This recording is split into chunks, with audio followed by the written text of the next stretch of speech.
AP CM Chandrababu Naidu BJP అధినేత అమిత్ షాలు రేపు అమరావతిలో భేటీ కానున్నారు. హైదరాబాద్ నుంచి ఒకే విమానంలో చంద్రబాబు అమిత్ షా అమరావతికి వెళ్తారు.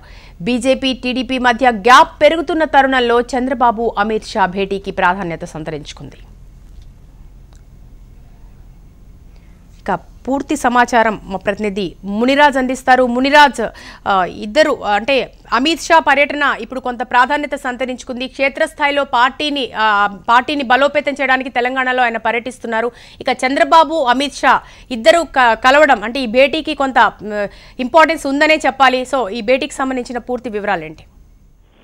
శిరీష, రేపు ఉదయం ఇద్దరు అంటే ముఖ్యమంత్రి చంద్రబాబు నాయుడు అలాగే బీజేపీ జాతీయ అధ్యక్షుడు అమిత్ షా ఇద్దరు కూడా హైదరాబాద్ నుంచి గన్నవరంకు ఒకే విమానంలో వస్తారు. అయితే సురేష్ ప్రభు ఏపీ నుంచి రాజ్యసభకు ప్రాతినిధ్యం వహిస్తున్నటువంటి రైల్వే శాఖ మంత్రి ఎంపీ లాట్ నుంచి ఫస్ట్ అంబులెన్స్ అరేంజ్ చేశారు. ఆ అంబులెన్స్ ప్రారంభోత్సవంలో ముఖ్యమంత్రి చంద్రబాబు నాయుడు అలాగే అమిత్ షా పాల్గొంటారు. తర్వాత కలెక్టర్ల కాన్ఫరెన్స్ లో చంద్రబాబు నాయుడు పాల్గొంటారు. బీజేపీ అధ్యక్షుడు మాత్రం తనకు అరేంజినటువంటి కార్యక్రమాల ప్రకారం ఆయన పాల్గొంటారు.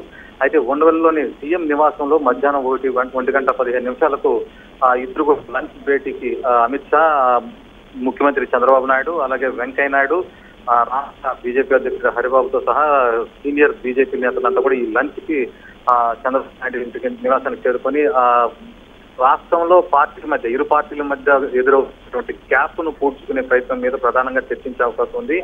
ఇటీవల ఎంపీ కేసీని కూడా బీజేపీతో పొత్తు వల్ల తన ఓట్ల మెజారిటీ తగ్గిందనే వ్యాఖ్యానించడం, దానికి ప్రతిగా బీజేపీ నేతలు టీడీపీ పైన దుమ్మెత్తిపోవడంతో ఇరు పార్టీల మధ్య కూడా గ్యాప్ పెరుగుతోంది.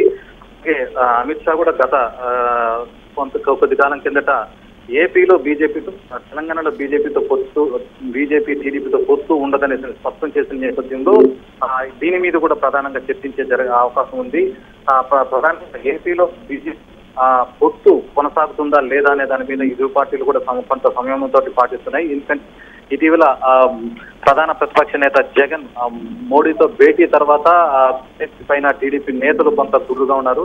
ఈ నేపథ్యంలో వీరిద్దరి భేటీలో ప్రధానంగా పొత్తులతో పాటు 2019 వరకు కొనసాగడంతో పాటు 2019లో ఎన్నికల పొత్తు కొనసాగించాలనే దాని మీద కూడా కాస్త డీటెయిల్డ్ గానే మాట్లాడే అవకాశం కనిపిస్తుంది.